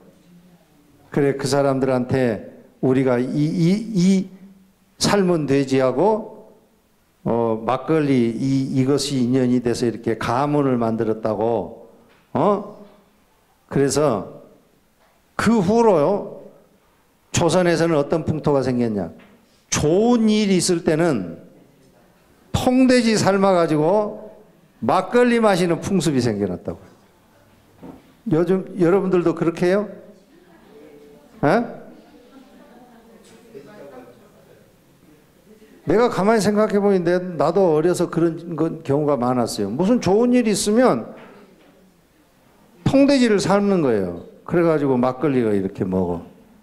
그렇게 하면 빨리 죽지도 않고 오래 살고 공부도 잘하고 과거에도 장원급제하고 뭐 모든 사람한테 다 부러움을 사는 그런 집이 된다 이 말입니다.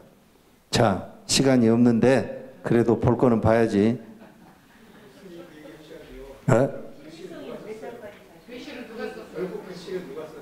어디 글씨? 삼전도 비문. 삼전도 비문은 비문 글씨를 이제 삼전도 비문 글씨를 안 써가지고 신익성이 인조한테 아주 그 미움을 샀어요. 미움을. 근데 끝내 안 써요. 끝내 안 써. 끝내 안 쓰고 삼전도 비 글씨는 이경석이라고 하는 분이 쓰는데 어쩔 수 없죠. 현직의 관직자들이 쓸 수밖에 없죠. 박근혜 정부 시절에 그 뭐 국사 편찬을 다시 한다 그래가지고 국사 교과서 다시 썼잖아요. 당시 국사 교과서 집필을 누가 그걸 하려고 그래요? 다 안 하려고 그러잖아요. 그러니까 결국에 그걸 맡은 사람이 누구요? 국사편찬위원회 사람들이 그걸 썼잖아요. 국사편찬위원회는 정부 기구니까 정부에서 쓰라니까 어쩔 수 없이 쓰는 거예요. 이경석이라고 하는 분도 당시 한성부의 판윤이었어요. 한성부의 판윤. 한성부의 판윤 그 말은 요즘으로 보면 서울시의 뭐 국장 뭐 요 정도 되는 직이에요. 어쩔 수 없죠. 직 위에 있는 사람이다 보니까 안 쓸 수 없으니까 어쩔 수 없이 썼어요. 네. 여러분은 앉아있지만 나는 서 있었더니 여기가 신익성의 가계도입니다. 선조의 부인이 의빈 김씨도 있고 뭐 이제 또 있어요.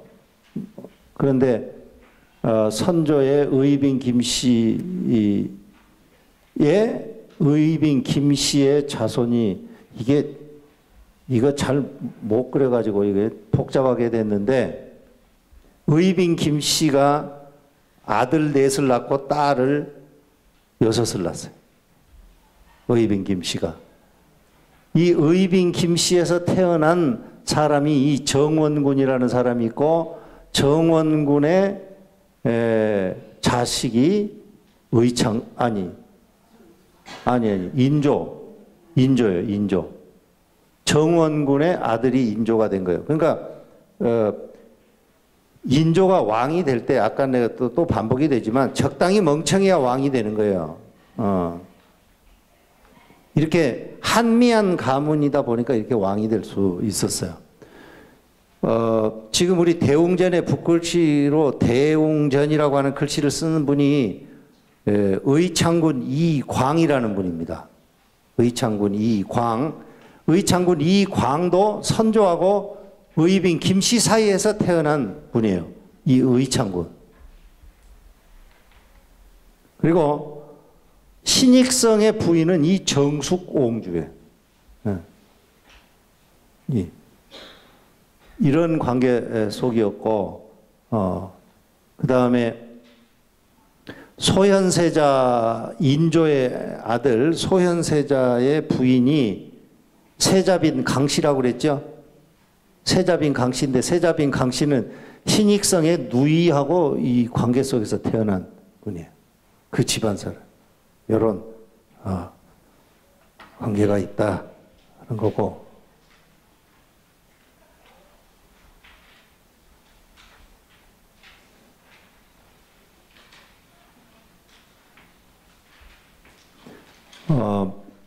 여기는 이제 우리 송광사 그 사적비인데요. 이 사적비 글씨를 사적비 글을 지은 분이 동양이 신익성이다. 동양이 신익성이 사적비 비문을 지었는데 사적비 비문을 동양이 신익성이 그냥 벌로 지은 게 아니고 정묘호란 때 소현세자를 모시고 전주에 왔다가 그때 송광사하고 인연이 돼서 지은 겁니다. 그 다음에 의창군 이광이라고 하는 분이 동양이 신익성이 지은 비문을 여기다 글씨를 썼어요. 글씨를. 끝나고 나서 점심 먹고 한번 가서 보세요. 동양이 신익성이 글씨가 어떤가, 송설체라고 하는 글씨가 어떤 글씨체인지 가서 한번 보시기 바라요. 그 다음에 의창군 이광 이분의 글씨가 이렇게 대웅전이고 여기에가 써져 있어요. 의창군 광 이렇게. 네.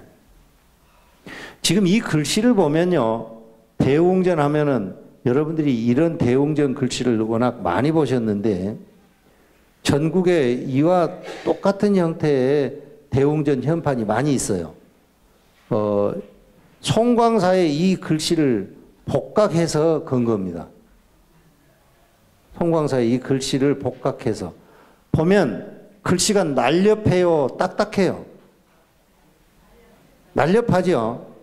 송설체는 글씨가 날렵합니다. 날렵해. 여기 이렇게 활발하게 착착 이렇게 착착. 네? 느껴져요? 여러분이 만약에 이따가 이 사적비에 가서 글씨를 봐도 이 사적비에도 글씨가 날렵하게 글씨가 착착 써져 있습니다. 위봉사 여러분들 주련 글씨 기억하실지 모르겠는데 주련 글씨를 가만히 생각해 보세요. 그 글씨도 굉장히 날렵합니다.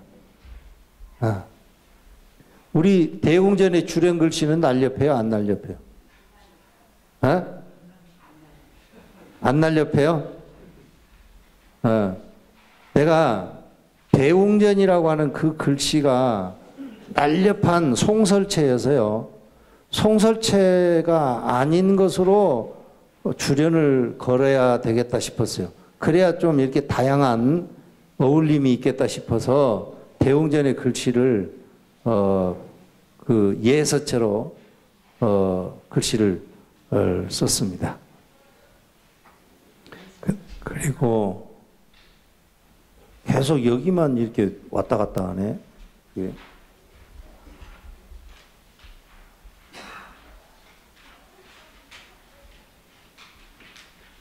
끝나버려.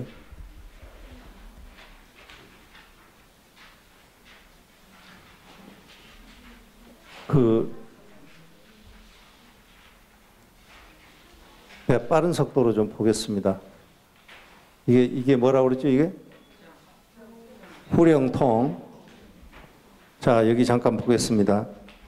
여기 지금 뭐 점심시간이 지났는데, 본래 내가 뭐 이렇게 강의를 하면 시간이 많이 걸려요. 빨리 하려고 그래도 잘 안 돼. 자, 보세요. 이 숭정이라고 하는 것은, 이거는 명나라 마지막 황제의 연호입니다. 그리고 여기에 이제 숭덕이라고 하는 것은 아까 얘기했던 남한산성에 침입해 왔던 청나라 태종 이더의 왕인데 이분의 연호고 그때 이게 1641년입니다. 1641년 6월 29일 날 불상을 조상해서 이제 건다 하면서 시주자들을 이렇게 쭉 써놨어요. 서가모니 부처님, 뭐 약사열의 부처님, 아미타 부처님 이렇게 써놨는데 여기에서 나온 시주 목록 이거는 전체 길이가 굉장히 깁니다. 정확하게 뭐 한 건 4m 정도 되게 길어요. 거기에 불상 시주했던 사람들 이름이 낱낱이 다 거기에 나오는데 여기에 있던 첨지하고 동지 뭐 이런 게 있어요. 이거는 조선시대 직관의 일입니다. 직관이면 요즘은 뭐 차관급, 뭐 이사관급, 부이사관 뭐 이런 거 있죠. 그런 직관에 대한 겁니다. 이 첨지라고 하는 직관은 정산품이면 높죠. 정산품이면은 지금으로 보면은 중앙기구의 국장급에 해당되는 직입니다. 이 첨지가 동지는 종이품이니까 한성부의 부윤이 영의정 이런 분들이 정일품이고요. 그 다음에 육조의 판서 이런 분들이 정일품 바로 밑에 종일품이에요. 그 다음에 정이품 이런 것들이 그 밑에 해당하는 전랑직들 이런 분들이 정이품인데 그 다음이 종이품이 동지입니다. 동지 이것이 전라북도의 행정체계로 보면은 동지 정도 되면은 뭐 부지사 이 정도 될 거예요. 부지사. 그 정도 되는 직함입니다. 여기에 서가모니 부처님을 조상하는데 대시주, 큰 시주는 첨지였던 뭐 정삼품 벼슬인 김어린이라는 분인데 여기에 보면 뭐라고 써졌어요 이게? 읽어져요? 이게 양주라고 써졌는데 양주라고 하는 말은 이 말은 요즘 말로 하면 뭔 말일까? 내외분 이런 말입니다. 내외분. 이 첨지 김어린의 내외분 이분들이 서가모니 부처님을 이렇게 조상할 때 이래 뭐 냈다는 뭐 시주를 했다는 분이고 거기에는 이제 뭐 동지였던 김연손 내외분, 김천복 내외분 뭐 이렇게 쭉 나옵니다. 그리고 여기에 보면은 비구였던 수완비구, 뭐 승실비구, 의초비구, 신학비구, 이릉비구 이런 분들도 복장경 부처님 안에 복장을 하는 그게 복장에 넣는 경전을 크게 시주하신 분이다. 이런 내용이 나오고요.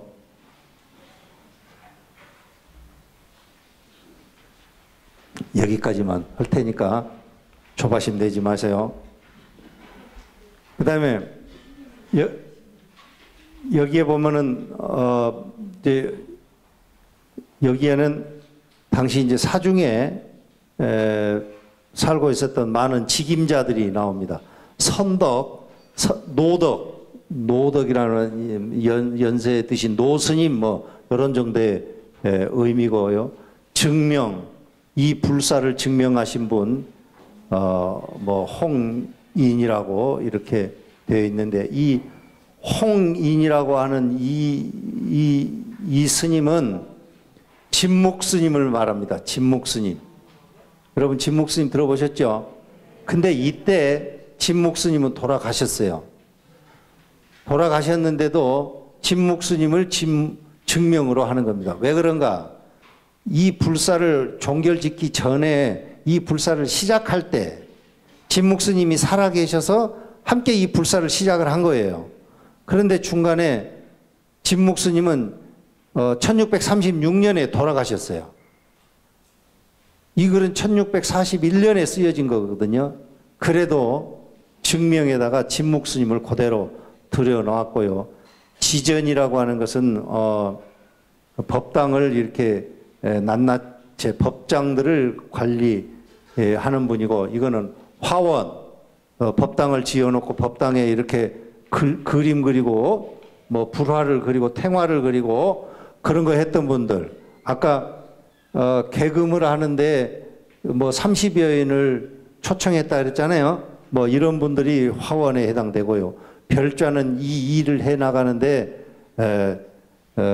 잔잔한 것들을 다 이렇게 서포트해 주는 분들, 지원해 주는 분들 이런 분이고, 공양주. 요즘에 이제 절에는 이제 공양주가 다 보살님들이 하는데 전에는 공양주가 다 스님들이요. 스님들이 공양주 하는 거예요. 서양의 그 수도원에 가보면 수도원에는 공양주가 보살님들이 하는 게 아니고 다 수사님들이 해요. 지금도 공양주. 그 다음에 연화. 연화라고 하는 이 말은 화주 말입니다. 화주. 어디 가서 이렇게 시주를 구해오는 사람들 이걸 연화 그리하고, 그때 당시 주지는 응호라고 하는 스님이었다. 응호. 집사라고 하는 것은 사중의 일머리를 총체로 책임지고 운영해가는 분을 집사라고 합니다. 요즘에도 집사라는 말 쓰죠? 요즘에도 집사라는 말 씁니다. 도감이라는 말도 이제 절에 많은 일들, 특별하게 여기에 있는 집사는 절의 전반적인 것을 책임져 가는 사람이 집사고, 여기 이 도감은 이 불사, 대웅전에 부처님을 조상하는 그 일을 책임지고 끌어가는 사람을 도감이라고 그러고, 지사라고 하는 것은 지사라고 하는 말도 절의 주요 소임인데 이 집사라고 하는 저 말과 거의 흡사합니다. 그리고 이 불사를 해 나가는 과정에 가장 최고의 책임자는 누군가? 사라고 하는 것은 받았다는 말입니다. 어디로부터 받았다? 국가로부터 받았다는 말이에요. 국가로부터 뭐를 받았어? 뭐를 받냐?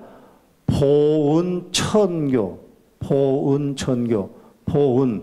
은혜에 보답한다는 말이죠. 서가모니 부처님을 비롯한 역대 3세 제불의 은혜에 보답한다는 말이고, 천교라고 하는 것은 널리 드러낸다는 말입니다. 부처님의 가르침을 널리 드러냈다. 원조, 이건 호고요. 둥글원 비칠조, 두루 비친다는 말이고, 국일도 대선사, 대선 대공덕주, 국일, 나라의 하나뿐인 모든 것을 다 관장하는 그런 공덕주, 이 뭐예요 이게? 각성, 이 배감 각성 스님을 두고 하는 말이에요. 배감 각성 스님의 부도가 우리 저기 부도전에 있는데, 그 각성 스님이 이 불사를 총체적으로 책임을 졌던 그런 분입니다. 해인사에 가면 국이람이라는 남자가 있어요. 여러분들 들어보셨는지 모르겠는데 국이람이라는 남자가 있어요. 내가 지난번에 해인사 가서 국이람에 가가지고 내가 각성 스님 그 진영을 좀 한번 보려고 왔다고 그러니까 국이람에 있는 스님이 각성 스님 진영 없는데요 이래. 각성 스님 진영 없는데 그래. 아니 왜 각성 스님 진영이 없어요? 여기 있잖아요. 우리 맨날 와서 보고 그랬는데 왜 없다고. 아니 없어요. 그래. 아 진짜 없어? 우리 절에는 벼감 스님 진영밖에 없는데요 이래. 이해돼요? 그러더라 이 말이야. 그러니까 여러분들도 절에 와가지고 누가 와가지고 각성 스님 부도 좀 보러 왔다고. 우리 절에 각성 스님 부도 없어요. 이러면 안 된다 이 말이야. 에? 각성 스님이 그러한 분이다.